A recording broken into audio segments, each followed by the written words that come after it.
एक कोने में रघुवीर लोहार का एक छोटा सा घर था। उस दिन सुबह सवेरे रघुवीर लोहार अपने औजार लेकर काम पर निकल रहा था। कब तक ऐसा चलेगा रघु? हर रोज सुबह कुछ आस लेकर जाते हो और शाम को निराश होकर लौटते हो। क्या तुम्हें नहीं दिखता कि पूरे गांव में सबसे बुरी हालत हमारी है? क्या करूं राधा, तू ही बता। मेरी किस्मत ही फूटी हुई है तो मैं क्या कर सकता हूं। जब भी हालात सुधरने लगते हैं कुछ न कुछ ऐसा हो जाता है कि फिर से सब कुछ बिगड़ जाता है। अब देख, पहली बार जैसे तैसे कुछ जमा किया, तू बीमार पड़ गई, सब खर्च हो गया। फिर रतन के पैर में वो गहरी चोट, पूरा इलाज करवाने में फिर से सब कुछ खत्म हो गया। तभी 10 साल का रतन दौड़ता हुआ आया और उसकी मासूम आंखों में भूख थी, पर मन में कुछ कहने की हिम्मत भी। पिताजी, मेरे मन में कई दिनों से अच्छा खाना खाने की इच्छा हो रही है। हमारे घर में दूसरों की तरह पकवान क्यों नहीं बनते? रघुवीर की आंखें नम हो गई। तू चिंता मत कर बेटा, हमारे दिन भी जरूर बदलेंगे। एक वक्त आएगा जब हम लोग दूसरों से भी अच्छे पकवान बनाएंगे, फिर तेरा जो दिल करेगा वही खाएंगे। लेकिन पिताजी, एक बात बोलूं? जब पड़ोस की ताई अम्मा के घर से पकवानों की खुशबू आती है ना, तो मैं तो खींचा चला जाता हूँ। एक दिन चला भी गया था, लेकिन उन्होंने मुझे देखते ही खाना छुपा लिया और कहा, यहाँ मत आ, भाग जा यहाँ से। तो मैं वापस आ गया। राधा की आंखों से आंसू बहने लगे। उसका दिल जैसे किसी ने मसल कर रख दिया। रघुवीर कुछ नहीं बोला, चुपचाप अपने औजार उठाए और लोहार की दुकान की ओर चल पड़ा। रघुवीर की लोहार की दुकान गांव के चौराहे पर थी। उस दिन जैसे ही उसने भट्टी सुलगाई और हथौड़ा उठाया, उसे लगा कि उसके बाजुओं में अब पहले जैसी ताकत नहीं रही। उसके हाथों की चोटें भी जैसे थक चुकी थी। हे भगवान, और कितनी परीक्षाएं लोगे। आज एक भी ग्राहक नहीं आया और ऊपर से घर की हालत, रत्न की मासूम बातें, सब कुछ तोड़ कर रख देती है। तभी गांव का मुखिया दुकान पर आ पहुंचा। उसके चेहरे पर एक औपचारिक मुस्कान थी। हाँ रघुवीर, क्या हुआ? आज तुम्हारे हाथों में पहले जैसा जोर नहीं दिख रहा। क्या बात है? मन कुछ बोझिल लग रहा है, क्यों? हाँ मुखिया जी, अब आप तो सब जानते हैं, फिर भी पूछते हैं। मेरा परिवार बहुत बड़ी आर्थिक तंगी में है। मेहनत तो बहुत करता हूं, लेकिन हाथों में किस्मत नहीं है। मुखिया चुप रहा, लेकिन तभी बगल से बाली आ गया, गांव का वो आदमी जिसे दूसरों के दुख में भी मजा आता था। मुखिया जी, मैं तो कहता हूं कि इस रघुवीर को गांव से निकाल देना चाहिए। उसकी मनहूस छाया धीरे धीरे पूरे गांव में फैल रही है। कहते हैं कुछ लोग ऐसे होते हैं जिन पर काल की छाया होती है और जो पूरे गांव को बर्बाद कर सकते हैं। मुखिया पहले चौंका, फिर हंसने लगा। बाली भी हंसने लगा। अरे बाली, तू भी ना चल, छोड़ इसे, चल यहां से। दोनों रघुवीर की हालत पर हंसे और चले गए। रघुवीर वहीं बैठा रहा, आंखें आसमान की ओर उठाए। हे भगवान, क्या मैंने अपनी तकदीर खुद लिखी थी? क्या मैंने किसी का बुरा किया है? कभी चोरी, कभी बेईमानी, मैंने कुछ बुरा नहीं किया। फिर मेरे ऊपर यह दुख क्यों आया है? क्यों मेरे सपनों के दिए बुझ गए, मेरी उम्मीदों के चिराग बुझ गए, धुंध में खो गया हूं, कहीं से रास्ता नजर नहीं आता। यह तन्हाई कब खत्म होगी? उसकी हथेली से हथौड़ा नीचे गिर गया। उसका हौसला उस दिन भट्टी से पहले ही बुझ गया था। मैं आज भी खाली हाथ जाऊंगा। राधा उम्मीद लगाए बैठी होगी। मेरा तो घर जाने का भी मन नहीं कर रहा। मैं क्या करूं? मेरा बेटा भूखा होगा। शाम को रघुवीर थका हारा अपने घर पहुंचा। उसका चेहरा उदास था। जैसे ही उसने घर में कदम रखा, राधा ने उसे देख लिया। अरे क्या हुआ रघु? आज तुम्हारा चेहरा इतना उदास क्यों है? अरे कुछ तो कहो। रघुवीर की आंखें भर आई। उसने धीरे से राधा की ओर देखा। अब तो सारे गांव वाले भी मेरी बुरी किस्मत का मजाक उड़ाने लगे हैं राधा। और क्या कहूं, आज तो दुकान पर एक भी ग्राहक नहीं आया। हाँ, और ऊपर से मुखिया और बाली, वो दोनों मेरी किस्मत पर हंसते हुए चले गए। मैं तुम्हारे लिए खाने के लिए भी कुछ नहीं ला सका। राधा चुप हो गई। उसकी आंखें भर आई। सुबह जब तुम दुकान जा रहे थे तब मैं भी तुम्हें बोल रही थी, इसमें गलती मेरी भी है। मैं भी कभी तुम्हारे दुख को पूरी तरह समझ नहीं पाई। फिक्र मत करो, भगवान सब ठीक करेगा। रघुवीर कुछ नहीं बोला। वह चुपचाप चारपाई पर लेट गया। उसके हाथ कांप रहे थे, लेकिन आवाज नहीं निकली। अगले दिन सुबह होते ही राधा ने रघु से कहा, रघु, खाने के लिए कोई चीज उधार ही ले आओ। हमारे गांव की दुकान हो सकता है तुम्हें कुछ सामान उधार दे दे। नहीं राधा, मैं कल भी गया था उसके पास। वह पहले अपना पिछला उधार मांग रहा है। अब मुझे उसकी दुकान पर जाते हुए शर्म आती है।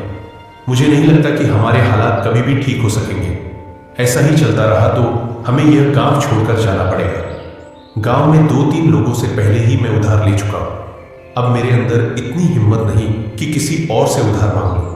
सबको पता है कि मैं उधार लेकर वापस नहीं करता। वापस करूं भी तो कहां से? हमारे पास इतने पैसे होते ही नहीं, जो आते हैं वो लग जाते हैं। हाँ रघु, यह तो है। भगवान पता नहीं किस बात की सजा दे रहा है हमें, लेकिन हमें उम्मीद रखनी चाहिए। हमारे भी दिन एक दिन जरूर बदल जाएंगे। यह बात तो मुझे तुमसे सुनते 10 साल हो गए हैं। आज तक ऐसा दिन नहीं आया। वह चुपचाप घर से निकल पड़ा और सीधा जंगल की ओर चल दिया। उसका दिल बहुत भारी था, आंखों में उदासी थी और कदम जैसे बेजान थे। दिमाग में बार बार एक ही ख्याल आ रहा था, क्या जिंदगी का यही अंत है? क्या मैं अपनी तकलीफों से हमेशा के लिए मुक्त हो जाऊं? रघुवीर आत्महत्या के विचारों में डूबा हुआ गांव की सीमा तक पहुंच चुका था।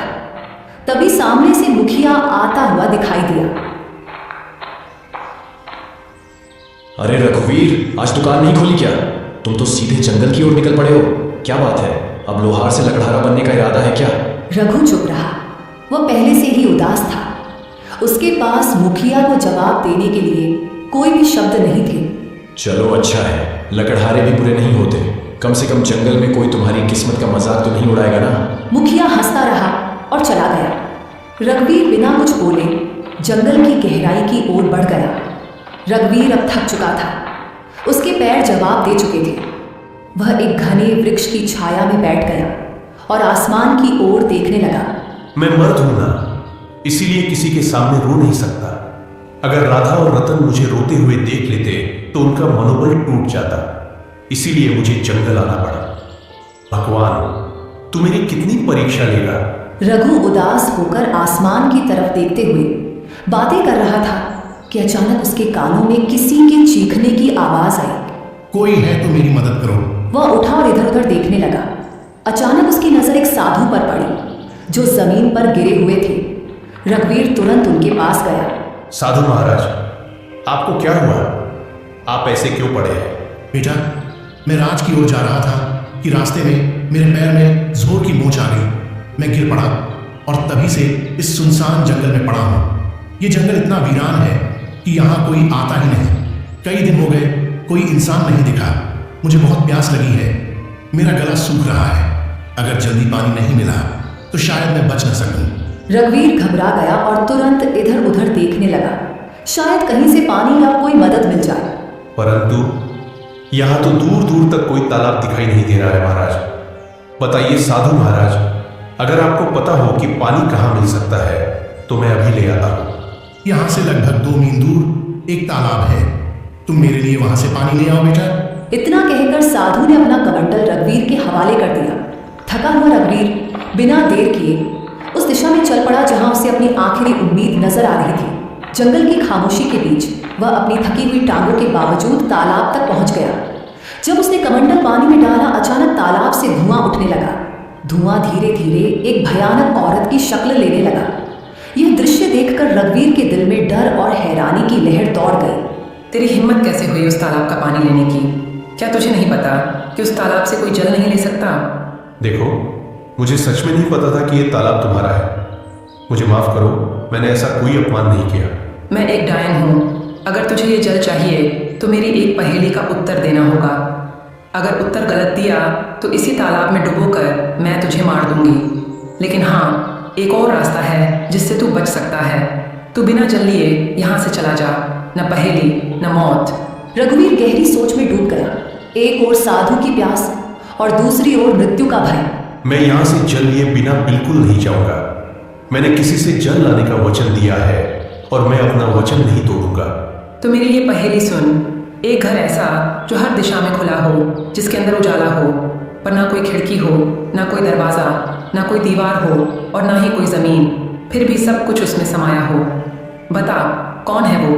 रघुवीर ने कुछ क्षणों के लिए अपनी आंखें मूंद ली। उसकी सांसें तेज और बेकाबू थी, मानो दिल के भीतर एक तूफान चल रहा हो। लेकिन उसके चेहरे पर एक अनोखा सा सुकून था। एक गहराई से भरा शांत भाव, जैसे वो अपने भीतर की रोशनी से सच्चाई को खोजने की कोशिश कर रहा हो। अंदर से बेचैनी के बावजूद उसके माथे पर एक दृढ़ संकल्प की रेखा साफ नजर आ रही थी, जो ये बता रही थी कि वह हार मानने वाला नहीं है। वो है मनुष्य का मन, जो हर दिशा में खुला होता है, जिसमें उजाला भी होता है और अंधकार भी। ना कोई दीवार, ना कोई दरवाजा, फिर भी उसमें पूरा संसार समा जाता है। डायन कुछ पल चुप रही, जैसे रघुवीर के उत्तर पर हैरान हो गई हो। फिर अचानक वह जोर से हंसने लगी, एक ऐसी हंसी जिसमें हैरानी, गुस्सा और शायद थोड़ी सी खुशी भी छुपी हुई थी। तू पहला योगी है जिसने मेरी पहेली का सही उत्तर दिया है। जा, जितना जल चाहिए ले जा। आज तुझसे मिलकर मुझे प्रसन्नता हुई। रघुवीर ने अपने कमंडल को ठंडे और साफ जल से भर लिया। उसकी आंखों में एक चमक थी, सफलता और संतोष की। फिर वह तेजी से लौट पड़ा। कदमों में जल्दी थी लेकिन दिल में शांति। वह सीधे उसी स्थान पर पहुंचा जहां साधु महाराज निर्जीव से पड़े थे, जैसे उनके जीवन की आखिरी उम्मीद सिर्फ रघुवीर की वापसी से जुड़ी हो। लीजिए महाराज, मैं जल ले आया हूं। साधु ने जल पीते ही रघुवीर को गहराई से देखा। उनकी आंखों में हैरानी और आश्चर्य साफ झलक रहा था। बेटा, क्या सच में तुमने इसी तालाब से जल लिया है? हाँ महाराज, आपने कहा था और मैंने निभाया। मुझे लगा था कि तुम जल नहीं ला पाओगे, क्योंकि मैं जानता था कि उस तालाब में एक डायन का वास है। जब भी कोई मनुष्य जंगल में आता है, मैं हमेशा उसकी ऐसी ही परीक्षा लेता हूँ। अक्सर मैंने देखा है कि वह मनुष्य डायन के डर से भाग जाता है, लेकिन तुम पहले मनुष्य हो जिसने उस डायन की पहेली को हल किया और मेरे लिए जल लेकर आए हो। इतना कहकर साधु ने अपनी आंखें बंद की और कुछ मंत्र पढ़ने लगे। तभी वहां रंग बिरंगी किरणों के साथ एक सुंदर हिरण प्रकट हो गया। तूने मेरी मदद की है, इसीलिए मैं तुझे यह भेंट देना चाहता हूँ। साधु महाराज, इतना तो मुझे पता चल गया है कि आप कोई चमत्कारी साधु हैं, परंतु मैं इस हिरण का क्या करूंगा महाराज? इसे अपने घर ले जा और अपनी बेटी की तरह पाल इसे, और याद रख, यह हिरण तेरी किस्मत बदल देगा। मैं जानता हूं कि तू सबसे ज्यादा अपनी किस्मत की वजह से परेशान है, वरना तेरे अंदर कोई बुराई नहीं है। तू मेहनती लोहार है, तेरे मन में कोई लालच नहीं है और तू दूसरों की मदद करने वाला भी है। इतना कहकर साधु वहां से चले गए। रघुवीर ने उस हिरण को सावधानी से उठाया और अपने घर ले आया। हिरण की सुंदरता और चमक देखकर रघुवीर के दिल में नई उम्मीद जगी और उसने ठाना कि उसकी रक्षा करेगा और अपनी किस्मत बदलने की कोशिश करेगा। अरे, ये हिरण आपको कहाँ से मिला? रघुवीर ने सारी कहानी राधा को सुनाई। हमारे घर तो वैसे ही खाने के लाले पड़े हैं। साधु महाराज को अगर देना ही होता तो धन देते। इस हिरण को क्यों पकड़वाया? हाँ, अब साधु महाराज ने कुछ सोच समझ कर ही दिया होगा। उन्हें भी तो हमारी इस हालत के बारे में अच्छी तरह पता था। तभी वहां रतन आ गया। पिताजी, यह हिरण वाकई बहुत अच्छा है। मेरे साथ तो अब गांव का कोई भी बच्चा नहीं खेलता, क्योंकि हम गरीब हैं ना। लेकिन अब मैं इस हिरण के साथ खेलूंगा। इतना कहकर रतन हिरण को लेकर घर से बाहर चला गया और खेलने लगा। हिरण इतना सुंदर था कि जिस किसी की भी नजर उस पर पड़ती, उसका मन मोह जाता। अगले दिन जब रघुवीर अपनी दुकान पर जाने की तैयारी कर रहा था, तभी गांव का जमींदार उसके घर आ पहुंचा। आप तो जमींदार हैं, मेरे घर पर क्या करने आए हैं? इससे पहले तो आप कभी नहीं आए। भला मुझ जैसे गरीब के घर में आपका क्या काम है? हाँ, बात तो तू सही कह रहा है रघुवीर, लेकिन बात यह है कि आज मैंने तेरे बेटे यानी रतन को एक हिरण के साथ खेलते देखा है। वह हिरण वाह वाह वाह बहुत ही सुंदर था, और तू जानता है कि मुझे जानवरों को पिंजरे में रखने का कितना शौक है, तो मैं वह हिरण खरीदना चाहता हूँ। राधा यहां सुनकर चौकस हो गई। वह कुछ कहने ही वाली थी कि माफ कीजिए, मैं वह हिरण आपको नहीं बेच सकता। अरे भाई, मैं तुम्हें इसकी अच्छी कीमत दूंगा।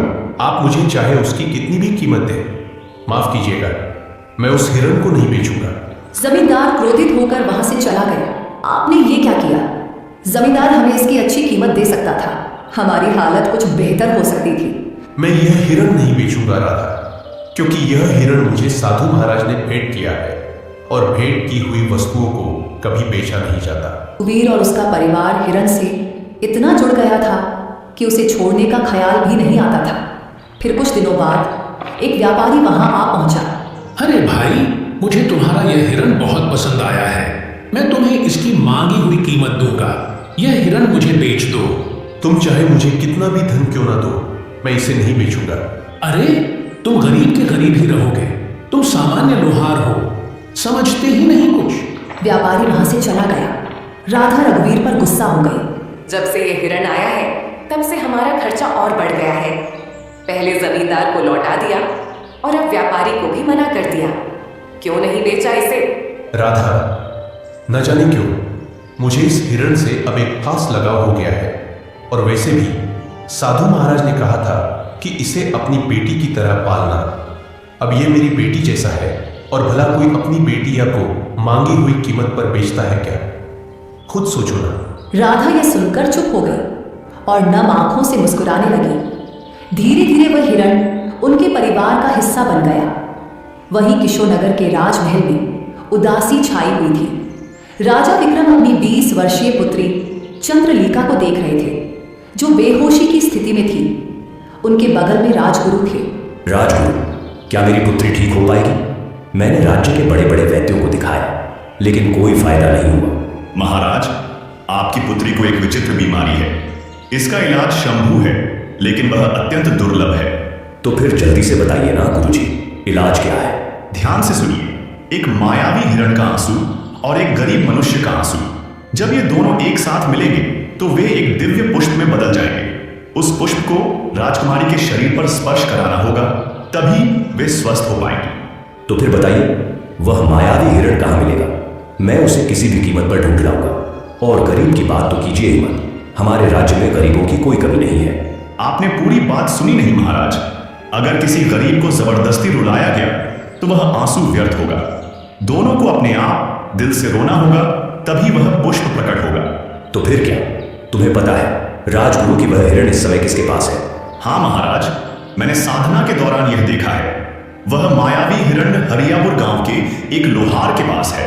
राजा विक्रम अपने मंत्री जगन्नाथ और 2 सिपाहियों के साथ हरियापुर की ओर रवाना हुए। कुछ ही देर में वे हरियापुर पहुंचे। वहां गांव का मुखिया दौड़ता हुआ आया। हमारे तो भाग्य ही खुल गए। राजा विक्रम पधारे हैं। मुझे तुम्हारी बातें सुनने में कोई दिलचस्पी नहीं है। बस इतना बताओ, क्या इस गांव में कोई लोहार रहता है जिसके पास एक हिरण है? हाँ महाराज, रघुवीर लोहार है। पूरे गांव को पता है कि उसके पास एक हिरण है, और वह हिरण किसी को देता भी नहीं है क्योंकि वह अत्यंत सुंदर है। मुखिया राजा विक्रम को लेकर रघुवीर के घर की ओर चल पड़ा। मंत्री, 2 सिपाही और स्वयं राजा को देखकर रघुवीर चौंक गया। क्यों? क्या तुम्हारे पास कोई हिरण है? और क्या वह मायावी भी है? प्रणाम महाराज, प्रणाम। हाँ महाराज, मेरे पास एक हिरण है, लेकिन मुझे नहीं पता कि वह मायावी है या साधारण। मेरे लिए तो वो मेरे बेटे जैसा है। वह हिरण तुम्हें कहां से मिला? एक साधु महाराज ने मुझे यह हिरण भेंट किया था महाराज। समझ गए, उस साधु ने तुम्हें एक मायावी हिरण दिया है। चलो, मैं उसे खरीदना चाहता हूं। क्षमा कीजिए महाराज, मैं इसे बेचना नहीं चाहता और बेच भी नहीं सकता। महाराज, यह इतना ही मूर्ख है कि जमींदार ने भी इसे खरीदने की कोशिश की, मगर उसने नहीं बेचा। हमारे गांव का सबसे बड़ा व्यापारी महंगी कीमत देने आया, लेकिन फिर भी वह नहीं बिका, और अब उसने आपको भी मना कर दिया है। उसकी हिम्मत तो देखिए। देखो लोहार, मुझे उस हिरण की बहुत जरूरत है। मैं तुम्हें उसकी महंगी कीमत दूंगा, समझ रहे हो ना? महाराज, मैं नहीं दूंगा, क्षमा कीजिए। मैं तुम्हें आधा राजसूप दूंगा, बस मुझे वह हिरण दे दो। नहीं महाराज, अगर आप मुझे पूरा राज भी दे दें, तब भी मैं उसे आपको नहीं दूंगा। क्षमा करें। सिपाहियों, इस लोहार को बंदी बना दो और उस हिरण को पकड़कर महल में ले आओ। चलो। सिपाहियों ने रघुवीर और हिरण दोनों को पकड़कर महाराज के सामने पेश किया। कैसा लग रहा है अब मूर्ख? मैं तुम्हें आधा राज्य देने को तैयार था और तुमने इनकार कर दिया। अब मैं तुम्हें उस हिरण को बिल्कुल नहीं दूंगा। आखिरी बार देख ले इसे, मूर्ख कहीं के। महाराज, मैं जानता हूं कि आप जो निर्णय लेते हैं उस पर अड़िग रहते हैं। बस आपसे मेरी एक विनती है, मैं अपने इस हिरण को एक बार गले लगाना चाहता हूं। मैंने इसे अपने बेटे जैसा चाहा है। जा, तुम्हें इतनी मोहब्बत है तो जा गले लगा ले इसे। रघुवीर ने दौड़कर उस हिरण को गले लगा लिया। दोनों की आंखों से आंसू बहने लगे और जैसे ही वे आंसू धरती पर गिरे वहां एक नीला फूल खिल गया। महाराज, यही वह फूल है जो आपकी पुत्री को ठीक कर सकता है। राजा विक्रम दौड़कर फूल लेकर अपनी पुत्री के कमरे में गए। फूल जैसे ही पुत्री के शरीर को छुआ वह होश में आ गई। राजा विक्रम खुशी से राज दरबार वापस आ गए। मुझे माफ कर दो रघुवीर, मैंने अपनी पुत्री के प्यार में अंधा होकर तुम्हारे साथ अन्याय किया। तुम्हारे आंसू सच्चे थे। अब मैं समझ गया कि तुम कितना सत्य बोल रहे थे। तभी वहां साधु महाराज प्रकट हो गए। महाराज, यह गरीब लोहार किस्मत का मारा है। उस हिरण को मैंने ही उसे भेंट किया था और मैंने कहा था कि यह उसकी किस्मत बदलेगा। मैं जानता था कि आपकी पुत्री का इलाज उसी मायावी हिरण से होगा, लेकिन वह तभी संभव था जब हिरण पालने वाले की आंखों से सच्चे आंसू निकले, और सच्चे आंसू केवल सच्चे इंसान के निकलते हैं। साधु ने रघुवीर को देखकर कहा, रघुवीर, तुम्हारा काम पूरा हुआ, और जैसा कि मैंने कहा था, यह हिरण तुम्हारी किस्मत बदलेगा। अब समय आ गया है। रघुवीर, हम तुम्हें बहुत सा सोना देते हैं। तुम्हारी वजह से हमारी पुत्री ठीक हो गई है। हम तुम्हारा यह एहसान कभी नहीं भूलेंगे। महाराज, आपकी मेहरबानी है, लेकिन कृपया करके मुझे यह न दें। नहीं नहीं नहीं रघुवीर, यह भेंट है और भेंट को कभी ठुकराते नहीं। आज से तुम मेरे राजमहल में मेरे सलाहकार बनकर रहोगे और मेरे खजाने की रक्षा का काम तुम्हारे कंधों पर होगा। तुम सच्चे इंसान हो, और हाँ, जिसका